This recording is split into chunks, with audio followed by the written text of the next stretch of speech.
ओम। आइए सर्वप्रथम प्रणव ध्वनि ओम।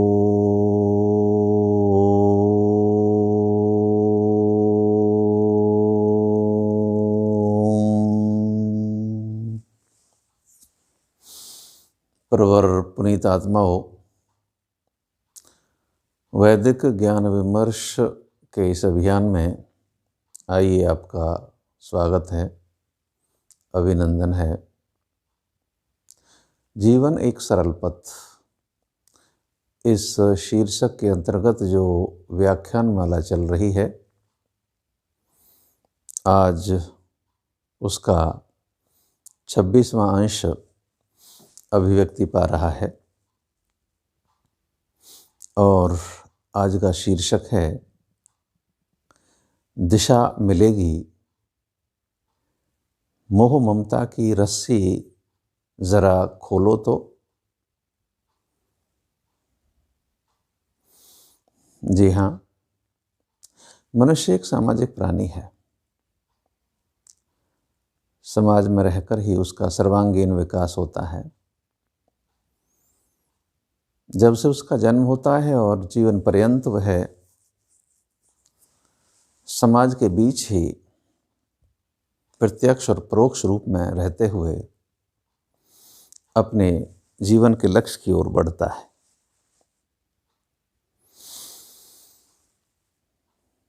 बचपन में माता पिता, भाई बहन और सभी परिजन, उनके बीच वह अपने क्रियाकलाप करता है। फिर उसका ब्रह्मचर्य आश्रम प्रारंभ होता है। वहाँ पर उसके आचार्य हैं, अंतःवासी हैं, सहपाठी हैं और वह आश्रम पूर्ण करने के बाद फिर वह गृहस्थी जीवन में प्रवेश करता है। बड़े बड़े उत्तरदायित्वों का वहन उसे करना होता है। जीवन में उसके सामने बहुत सारे कर्तव्य उपस्थित होते हैं और उन्हें वह जितनी निष्ठा और श्रद्धा और धर्मानुसार निभा लेता है, उतना ही वह व्यक्ति स्वयं को परिमार्जित और प्रांजल बना पाता है। आगे फिर वानप्रस्थ और संन्यास आश्रम प्रारंभ होते हैं, तो वहाँ पर भी उसके कर्तव्यों का जो दायरा है वह बड़ा ही वृहद हो जाता है, बहुत बढ़ जाता है। वहाँ पर रहते हुए भी अपने दायित्व निभाने पड़ते हैं। इस सब परिस्थितियों के बीच से गुजरता हुआ जीवन का ये पथिक निरंतर आगे बढ़ता चला जाता है। यहाँ तथ्य यह देखने योग्य है कि उल्लेखनीय है कि हम उचित सीमा में मोह और ममता के बीच बंधे हुए ही अपने दायित्वों का वहन कर पाते हैं, किंतु इसकी सब मर्यादाएं हैं, सीमाएं हैं। अत्यधिक अविवेक से इस बंधन में बंधे रहना मनुष्य के विकास को रोक देता है। आइए इसे समझने का प्रयास करते हैं। बहुत समय की बात है, काशी में एक पूनम की रात्रि कुछ पुजारियों, साधुओं, कुछ पंडाओं का परस्पर कार्यक्रम बना, चलो आज पूर्णिमा है और नौका विहार करते हैं रात्रि को और संगम में पहुंचकर स्नान करेंगे। ऐसा सभी ने परस्पर विचार विमर्श करके सहमति बनाई। रात्रि प्रारंभ हुई, सबने भोजन आदि पूर्ण करने के बाद एक नौका में जाकर बैठे काशी के दशाश्वमेध घाट पर पहुंच गए। नौका में बैठे, अपने साथ उन्होंने अपने संगीत के वाद्य यंत्र भी ले लिए। ईश्वर का गुणगान करते हुए, प्रभु का कीर्तन करते हुए उन्हें जाना था।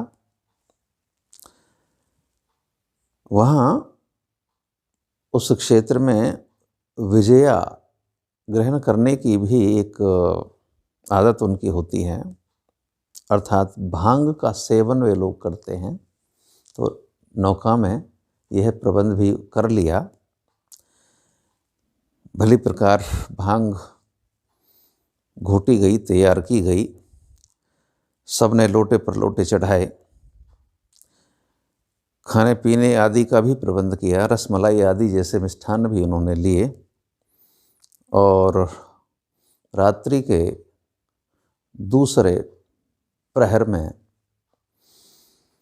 उन्होंने नाव चलाना शुरू किया। नाव में बैठे, बारी बारी से उन्हें नाव चलानी थी।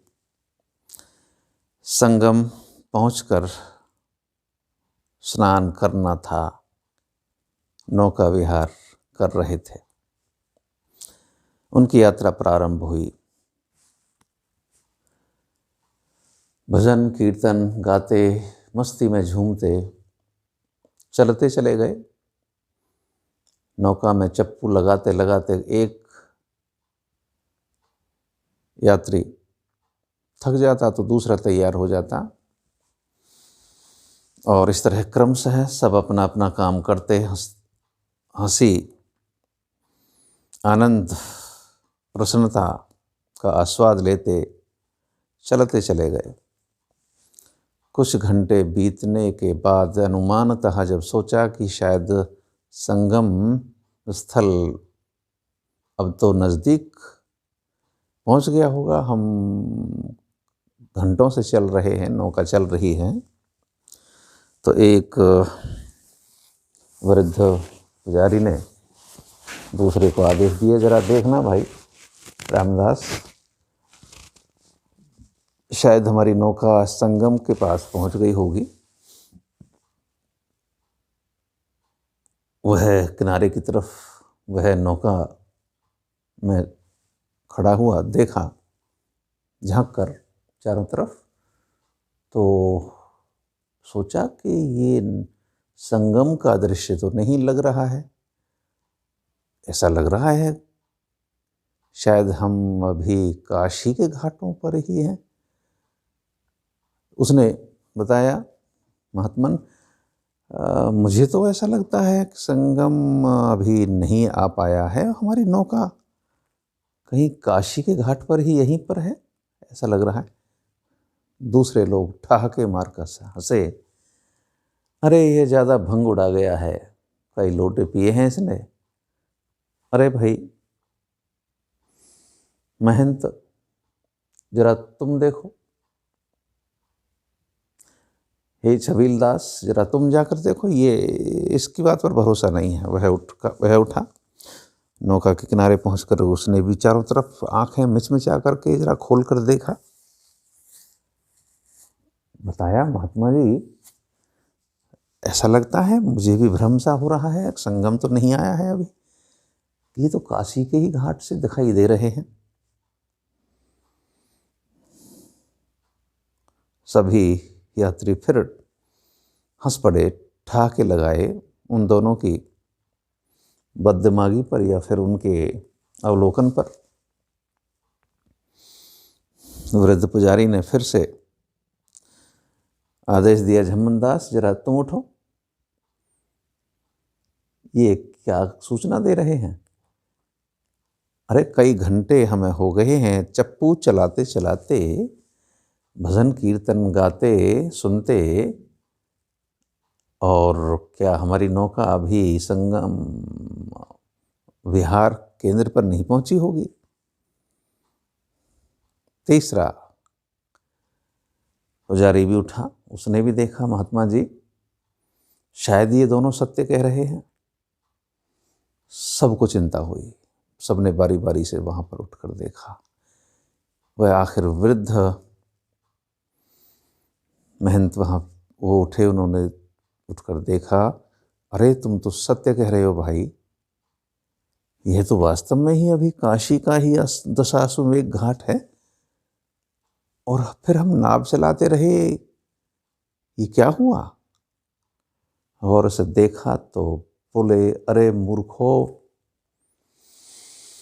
ये नौका जिस रस्सी और खूंटे से बंधी थी, उस खूंटे से रस्सी तो खोली ही नहीं तुमने। इस नौका को खोलना तुम भूल गए और नाव चलाते रहे। सब के सब आश्चर्यचकित थे।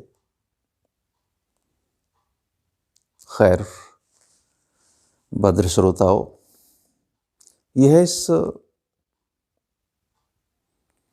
जीवन के यात्री की कहानी है। हम प्रयास करते हैं, पूरी शक्ति लगा देते हैं, सोच रहे हैं हम चल रहे हैं, हमारी मंजिल आने वाली है, किंतु सब शून्य होता है, क्योंकि हम अत्यधिक मोह ममता की रस्सी को खोलना भूल जाते हैं और इस भौतिक संसार के आकर्षण में ही नित्य प्रति बंधे रहते हैं। बस यहीं पर ही हमारी दौड़ निस्दिन लगी रहती है। जीवन के यथार्थ को हम भूल जाते हैं और जिस संगम रूपी लक्ष्य की तरफ हमें जाना है, परमपिता परमात्मा की शरण में है, जब जो हमें पहुंचना है, ईश्वर के उत्तम आनंद को जो हमें पाना है, मुक्ति की तरफ जो हमारी दिशा है, वह अवरुद्ध हो जाती है। वहीं की वहीं हैं, हम खड़े हैं, तिल भर भी आगे नहीं चल पाते हैं, क्योंकि हमने अपने स्वयं को चारों ओर से मोह ममता की अत्यधिक मजबूत रस्सी से बांधा हुआ है, उसे तो हम खोलते ही नहीं हैं। तो फिर हम कैसे अपने लक्ष्य की ओर आगे बढ़ पाएंगे? नहीं हो पाता है। जीवन में जब वह क्षण आता है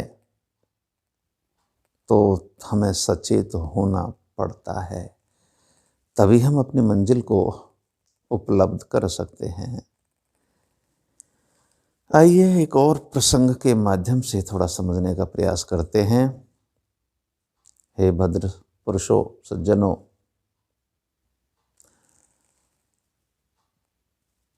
हमारे चारों ओर, हमारे अतीत में, वर्तमान में अनेकों घटनाएं घटती हैं। हमारे पूर्वज भी इस दौर से गुजरे हैं, उनके जीवन चरित्र में से भी हम बहुत बहुत ऊंचाई के परिदृश्य निकाल पाते हैं और चाहें तो बहुत कुछ सीख पाते हैं, किंतु वह खुली दृष्टि हमारी बने तो नहीं बन पाती है। महात्मा तुलसीदास, रामचरितमानस के रचयिता, रामचरितमानस जो आज विश्व प्रसिद्ध एक धार्मिक पठनीय ग्रंथ है, विश्व की अनेकों भाषाओं में जिसका आज अनुवाद हो चुका है। इस ग्रंथ में लोगों की कितनी गहरी आस्था है कि अपने घरों में पुण्य अवसर पर लोग इसका अखंड पाठ कराते हैं और स्वयं को धन्य पाते हैं। उस महान ग्रंथ के रचयिता महात्मा तुलसीदास, आप उनके जीवन से परिचित होंगे, उनके बाल्यावस्था से परिचित होंगे, उसे यहाँ विस्तार से बताने की आवश्यकता नहीं है। किस प्रकार कठिन और विषम परिस्थितियों के बीच वह बालक तुलसीदास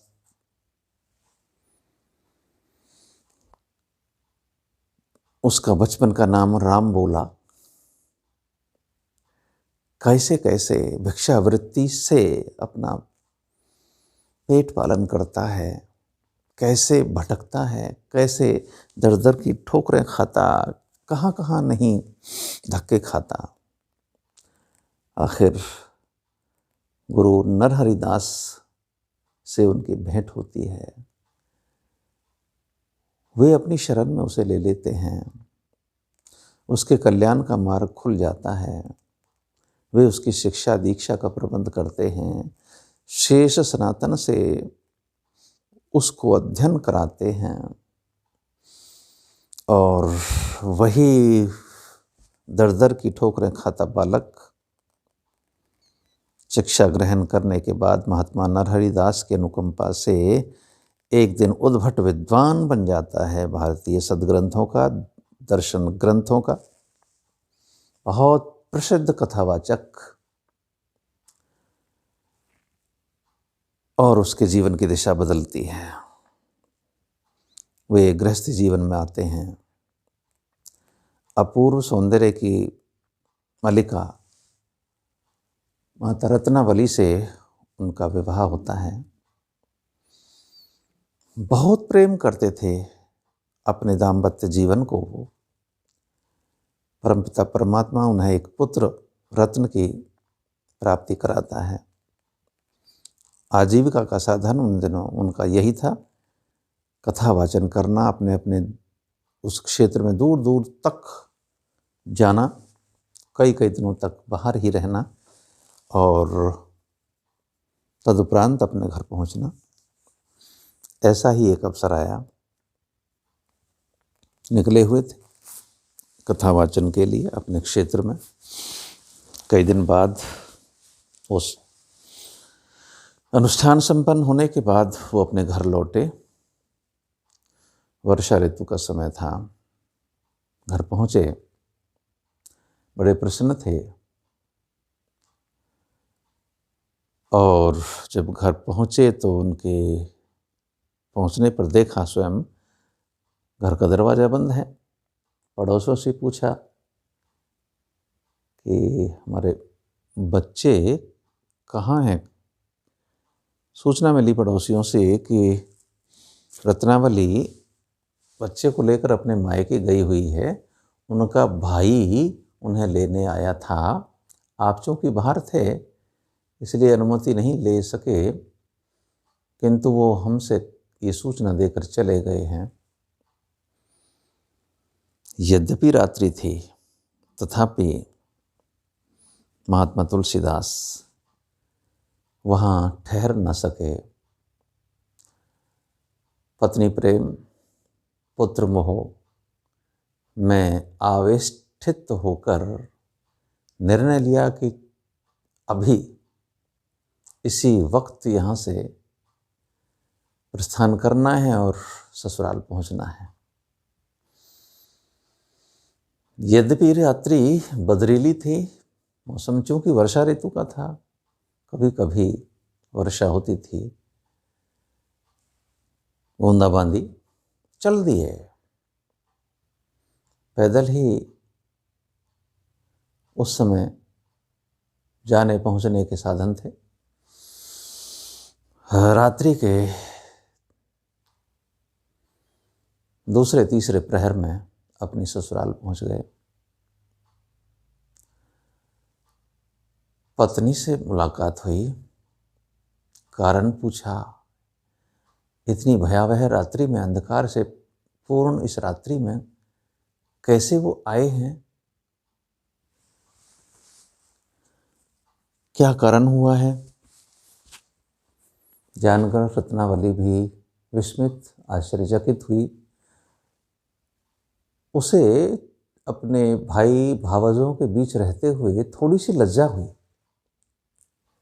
उसे कुछ ग्लानि अनुभव हुई कि उसका पति उसके बिना रात्रि के समय रह नहीं सका और यहाँ पर पहुँच गया है बच्चे के प्रेम में, उसकी ममता में, और ऐसा आना उसे उचित नहीं लगा। उसकी भावजें उस पर ताना कसेंगी, उस पर व्यंग करेंगी। ऐसा सोचकर बस यूं ही सरल रूप से रत्नावली ने महात्मा तुलसीदास को कुछ उपालंब भरे स्वर में मात्र इतना कहा कि हे प्रियतम, मुझसे बहुत प्रेम करते हो, हे देवी, हाँ सही कह रहे हैं आप। हाँ देखिए, रात्रि इतने गहन हो गई है और इस विकट रात्रि में आप यहाँ चले आए, उचित नहीं किया आपने। इतना प्रेम अच्छा नहीं होता। यूं ही सरल हास परिहास के मुद्रा में वो कह रही थी। और एक विदुषी थी, चूंकि एक छंद में कुछ शब्द बोले और कहा, हाड़ मास की देह मम तामे ऐसी प्रीति, जेती होए श्री राम में पार होए भव भीति। तुलसीदास जी ने सुना, सन्न से रह गए, मौन हो गए। कुछ देर बाद मौन तोड़ा तो फिर बोले, देवी क्या कहा आपने, जरा फिर से बोलो। परिहास की मुद्रा में रत्नावली ने फिर से कह दिया कि स्वामी, मैं इस संसार के व्यंग बाणों से बचने की वजह से मैं ऐसा कह रही थी कि हाड़ मास की देह ममता में ऐसी प्रीति, जेती हो श्री राम में पार होए भवभीति। कि मेरा ये शरीर हाड़ मास और चर्म का बना हुआ, इससे इतना स्नेह करते हो, इतना प्रेम करते हो, ऐसा यदि परमपिता परमात्मा में, श्री राम में प्रेम करो तो आप संसार रूपी सागर से पार नहीं हो जाओगे। बस ऐसे ही हास परिहास की मुद्रा में अपनी बात कह दी, किंतु वह कथन महात्मा तुलसीदास के हृदय को उद्वेलित कर गया, छलनी कर गया, गहरे उतर गया। बस जीवन की दिशा बदल गई, मौन हो गए। रत्नावली को लगा कि शायद नाराज हो गए। वह उन्हें मनाती रही, दुलारती रही, क्षमा मांगती रही, किंतु सब निष्फल। और इन्हीं सब कथन उपकथन में रात्रि बीतने को थी, निद्रा आ गई। किंतु महात्मा तुलसीदास थे कि पलक तक न झपका सके, उठे। पत्नी और पुत्र दोनों को सोता हुआ देखकर जरा क्षण भर निहारा और बस अंतिम उनके दर्शन कर ऐसा दिल में ठान अपना स्नेह वरद हस्त दोनों पर फेर धीरे से चुपचाप वहां से निकल लिए। और जो एक बार निकले तो जीवन भर कदापि न लौटे, जीवन की दिशा बदल गई। वही महात्मा तुलसीदास, रामचरितमानस के रचयिता, इतिहास प्रसिद्ध मानव, इतिहास विश्व प्रसिद्ध ग्रंथ के रचयिता। तो हे भद्र भक्तों, यह जीवन के लिए वास्तविक सत्य उद्घाटित है कि हमें, चूंकि हम संसार में आए हैं तो सांसारिक जीवन जीना है, बिताना है, और इस सांसारिक कर्तव्यों को पूरा करने के लिए मोह ममता एक सीमा तक मर्यादा में रहकर उनका पालन करना है। किंतु जब वह सीमा अत्यधिक हो जाती है तो वही सीमा हमारे लिए बंधन बन जाता है। हमें अपने जीवन के लक्ष्य को यदि पाना है, हमें यदि अपने जीवन में मुक्ति की तरफ चलना है, हमें यदि अपने जीवन में परमपिता परमात्मा का उत्तम आनंद प्राप्त करना है तो इस सांसारिक पारिवारिक मोह ममता की रस्सी को शिथिल करना पड़ेगा, एक उचित मर्यादा में ही रखना पड़ेगा और इसे खोलना पड़ेगा। हमें आंतरिक तौर पर वैराग्य धारण करना ही होगा, तत्व ज्ञान प्राप्त करना ही होगा। तत्व ज्ञान से ही मिथ्या ज्ञान की निवृत्ति होगी और जब मिथ्या ज्ञान हटेगा तो जीवन के सारे दोष दूर हो जाएंगे। जीवन के सारे दोष दूर हो गए तो फिर हम सकाम कर्म करना बंद कर देंगे और हमने यदि सकाम कर्म करने बंद कर दिए तो हमारा पुनर्जन्म नहीं होगा, मुक्ति होगी। और जब हमारा जन्म नहीं होगा तो किसी भी प्रकार के त्रिताप, 3 प्रकार के जो दुख हैं मनुष्य जीवन में, वो नहीं सता पाएंगे। इसलिए सीधा सीधा वैदिक ऋषियों का, परमपिता परमात्मा का सीधा संदेश है कि हे मानव, यदि अपने जीवन के चरम लक्ष्य को पाना चाहता है तो तत्व ज्ञान प्राप्त करो, मोह ममता के बंधनों का उचित मर्यादा में ही पालन करके उन्हें धीरे धीरे शिथिल करते रहो और अपने जीवन के उद्देश्य को प्राप्त करो। ओम शम, ओम शम, ओम शम।